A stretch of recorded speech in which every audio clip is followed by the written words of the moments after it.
Kakashi হাতাকে, যার হাসির পেছনে লুকিয়ে আছে হারিয়ে ফেলা এক পৃথিবী। সবাই তার মুখ দেখার কৌতূহল নিয়ে মেতে থাকতো, কিন্তু কেউ কখনো জানতে চায়নি কেন সে মুখ ঢেকে রাখে।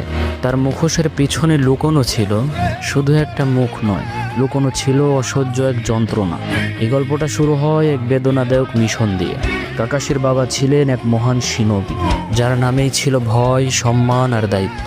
কিন্তু একদিন একটা সিদ্ধান্ত তার জীবনে সব বদলে দিল। কাকাশির পিতা সাকুমো হাতাকে তার সাথীদের বাঁচানোর জন্য তার মিশন অসম্পূর্ণ রাখে, কিন্তু এই কারণেই গ্রামের লোকেরা তাকে বিশ্বাসঘাতক বলে উপাধি দেয়।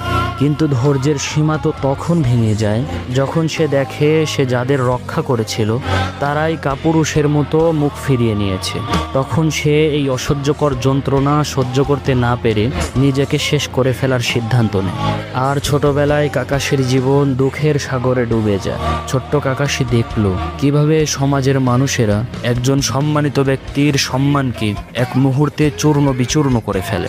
সে শিখেছিল বাঁচতে হলে অনুভূতিগুলোকে মেরে ফেলতে হয়, এবং সে সেই দিন নিজেকেই ভেতর থেকে মেরে ফেলে। বন্ধু অবিটো তাকে শিখিয়ে গিয়েছিল বন্ধুদের ফেলে যাওয়া সিনোবি নয়, সে একজন নিকৃষ্ট ব্যক্তি। আর সেই কথা বুকে নিয়েই সে বাঁচে প্রতিদিন। শুধু এই ব্যথাতেই সীমাবদ্ধ ছিল না তার জীবন, তার ভালোবাসার মানুষ তারই হাতে নিহত হয়।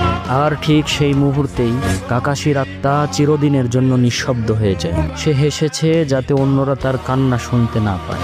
সে বই পড়েছে যাতে তার ভাঙা হৃদয়টা কেউ না দেখে। তার শারিঙ্গান দিয়ে সে হাজারটা জাদু শিখেছে, কিন্তু সে নিজের যন্ত্রণা ভুলে যাওয়ার জাদু কোনোদিন শিখতে পারেনি।